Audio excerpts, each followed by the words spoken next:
Cher prof, j'habite à côté d'une centrale et je me demandais... Comment que ça marche, une centrale nucléaire?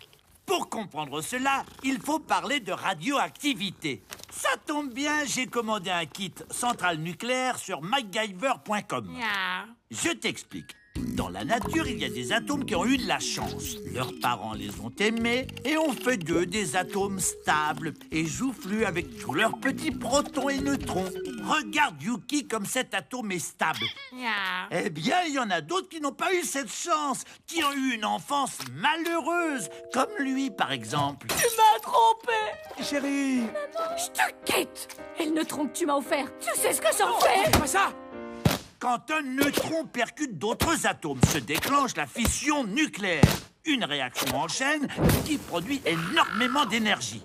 C'est cette désintégration familiale qu'exploitent les centrales nucléaires. 1 gramme d'uranium-235 génère autant d'énergie que la combustion de 3 tonnes de charbon. Alors vous allez me dire, pourquoi ?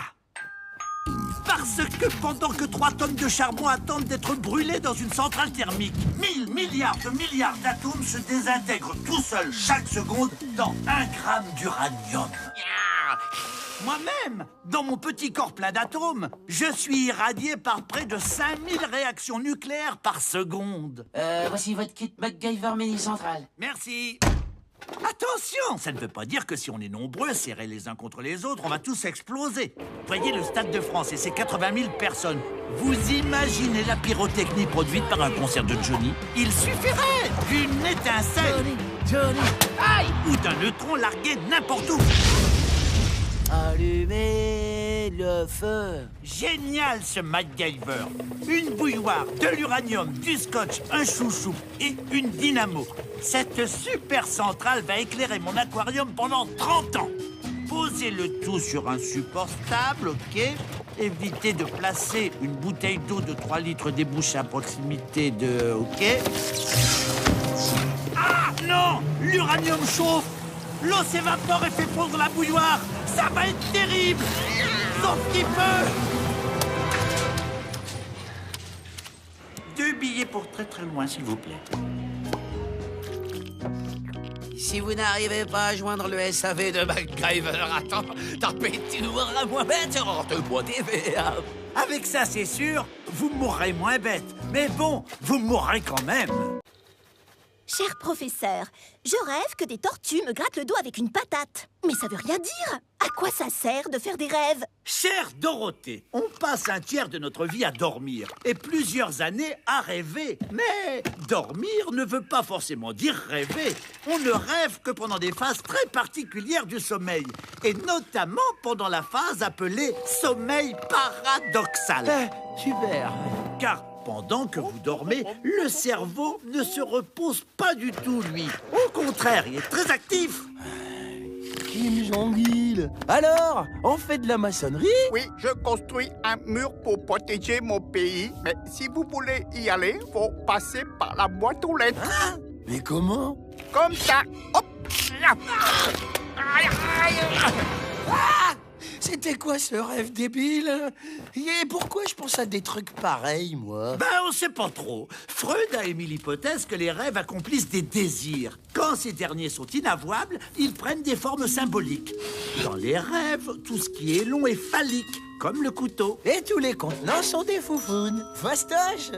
La deuxième hypothèse est plus scientifique. Le cerveau active anarchiquement des aires cérébrales pendant le sommeil paradoxal. Bleu, slip, 2, truelle, Kim, couteau. Et au réveil, parce que la conscience déteste le non-sens, le cerveau crée un scénario avec toutes ces données. Un peu comme dans le jeu des chiffres et des lettres. Alors, cerveau? J'ai un rêve avec Kim Jong-il en slip et avec un couteau. La troisième hypothèse est que pendant le sommeil, le cerveau fait juste du rangement dans sa mémoire. C'est pour ça que dans les rêves, on retrouve souvent des éléments vécus la veille. Par exemple, Kim Jong-il vient probablement du fait que vous l'avez vu le jour même dans un magazine. Oh, fort! La maçonnerie est sûrement une référence à Tetris. L'image d'être coupé en deux vient peut-être du fait que la veille, vous avez découpé un oignon. Enfin, la quatrième hypothèse a été émise par Michel Jouvet, le découvreur du sommeil paradoxal. Selon lui, le rêve permet une reprogrammation génétique. En gros, le rêve permettrait au dormeur, malgré toutes les sollicitations extérieures subies dans la journée, de restaurer et de maintenir son individualité. Rien que ça. Ah! Faut pas me réveiller pendant que je reboot, hein? Plutôt que de gonfler sur vos lauriers, tapez Tu mourras moins bête sur arte.tv. Avec ça, c'est sûr, vous mourrez moins bête. Mais bon, vous mourrez quand même. Cher professeur, il y a des scientifiques malchanceux, mais en existe-t-il des vraiment fous? Contrairement à vous, qui êtes absolument génial. Oui, je me suis écrit à moi-même parce que si je dois compter sur vous pour me faire des compliments, je peux toujours attendre. Et puis, j'avais envie de parler des scientifiques complètement barrés. Grâce à mon poney temporel, retrouvons l'Amérique du XVIIIe siècle. Voici le docteur Stubbins Firth. J'adore ce type. Il a voulu démontrer par tous les moyens que la fièvre jaune n'était pas contagieuse. Pour ça, il a étudié le vomi des malades. Pour commencer, il s'est incisé le bras. Résultat, aucun symptôme de fièvre jaune. Alors, la fois suivante, il s'appliqua le vomi dans les yeux. Et même, il en ingurgita. Oh, je suis tout barbouillé. Ne vous inquiétez pas, c'est psychologique. Tenez, allons voir au début du 19e siècle. Voici le révérend Thomas Dick. Cet homme pensait que Dieu avait créé l'univers non pas à son image, mais à celle de l'Angleterre. Alors, il eut une idée de génie. En supposant que la Lune a la même densité que l'Angleterre, j'estime qu'il y vit 4,2 milliards d'habitants. Thomas Dick en déduisit aussi, dans la foulée, la population totale des habitants de l'univers. 60 quadrillions et 573 trilliards. C'est trop facile de se moquer des ancêtres de la science. Allons plutôt voir si ceux du XXe siècle étaient plus malins. Prenez Martin Shine et Edgar Hall. Ces deux Américains se sont posé une question bigrement existentielle. Quel est le minimum nécessaire pour exciter un dindon? Pour répondre à cette palpitante question, les deux chercheurs ont d'abord présenté une dinde à un dindon. Excitation 100%. Puis, ils ont retiré petit à petit des parties du corps de la dinde pour voir jusqu'à quand ça n'exciterait plus le dindon. 100%. Pareil. Il finit par ne présenter que la tête de la dinde au bout d'un bâton. Ce qui prouve qu'un dindon, c'est con. Mais j'y pense, est-ce que le test marche aussi chez l'homme? Nichon, néné, Je vous aurais bien aussi parlé de Luther Barr, qui étudia le rôle bénéfique de la marche arrière sur la santé. Mais Au lieu de vous prendre pour des apprentis sorciers, tapez Tu mourras moins bête sur arte.tv. avec ça, c'est sûr, vous mourrez moins bête. Mais bon, vous mourrez quand même. Cher professeur, je suis Guitou le microbe. Je voudrais savoir pourquoi que je me fais toujours refouler à l'entrée du corps humain, alors que je fais même rien, quoi. Déjà, chapeau, Guitou, d'avoir pu pénétrer dans le corps d'un humain. Que ce soit par la peau et son tsunami de transpiration acide, par le nez et son marécage de morve, ou par les yeux et leurs larmes saturées d'anticorps. Le corps humain est une sacrée forteresse. Quand bien même j'arriverais à passer la barrière de la salive déguisée en microbe, je ne serais pas tiré d'affaire. Qui va là? Ah, le checkpoint des amygdales. Impossible d'échapper aux globules blancs. Le corps en génère 8 millions par minute. Ils ont tous des postes, des rôles et des noms différents. Par exemple, les neutrophiles. Ce sont un peu les CRS du corps. Allez les gars, pas de quartier! Ce sont de gros bourrins. Ils bouffent les vilains corps étrangers jusqu'à exploser. Ou alors, ils stérilisent les alentours en vomissant. Après un tel carnage, il ne reste plus que des boutons de pu. Bien joué, les gars. Sacré baston. Si des cellules sont infestées, le leucocyte légionnaire intervient. Sa technique favorite, transpercer la cellule malade. Contre les parasites comme ce ver, c'est une brigade spécialisée qui intervient. Les éosinophiles. Veuillez nous suivre, s'il vous plaît. Et enfin, il y a l'élite, les lymphocytes T et B. Ils restent planqués un temps à l'école de la moelle osseuse, et puis, une fois prêts, ils commandent les troupes lors des maladies. Atrophile en renfort sur le flanc gauche! Les leucocytes gardent le souvenir de l'ennemi et restent ainsi très utiles s'il revient. Oh, je me souviens encore, cette sacrée varicelle, c'était une vraie boucherie. Vous voyez, tout un tas de professionnels sont sur les rangs pour protéger le corps humain. Mais là, on dirait que je suis tombé sur un système immunitaire particulièrement efficace.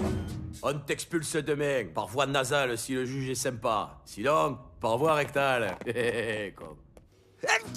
Si malgré ça, Guitou, vous parvenez à infester le corps humain, c'est que vous êtes un microbe sacrément coriace. Et si vous voulez voir la vraie tronche d'un ver parasite, Tapez, tu mourras moins bête sur arte.tv. Après ça, c'est sûr, vous mourrez moins bête. Mais bon, vous mourrez quand même!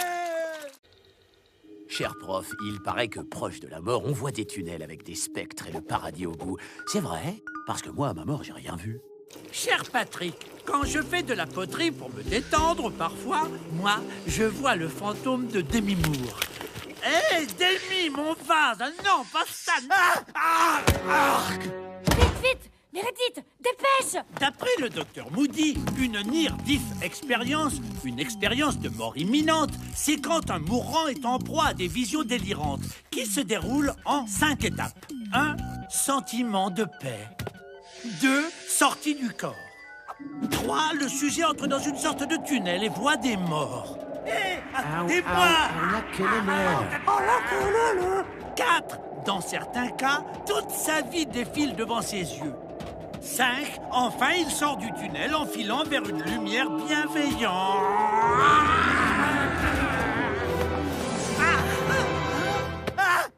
Oh non, mon vase!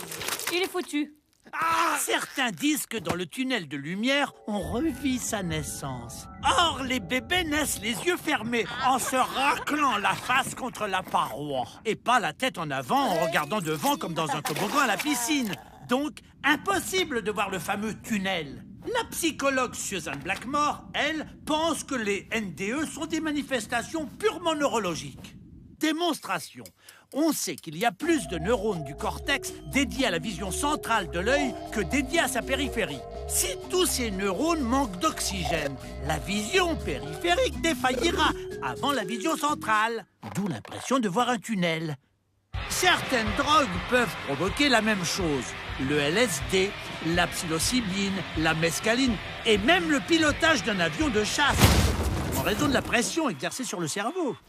Certains racontent avoir fait des sorties de corps et avoir vu les chirurgiens les opérer. Alors, pour le vérifier, un certain Dr Holden a placé des objets tournés vers le plafond que le patient ne pourrait voir uniquement que depuis le haut de la pièce. J'ai vu Ribéry en maillot du Brésil. Ribéry, dans l'équipe du Brésil? C'est impossible! Je ne dis pas que les NDE n'existent pas. Il s'agit probablement de création du cerveau, comme des hallucinations. Si vous voulez expérimenter les NDE sans trépasser, tapez « Tu mourras moins bête » sur arte.tv. Avec ça, c'est sûr, vous mourrez moins bête. Mais bon, vous mourrez quand même.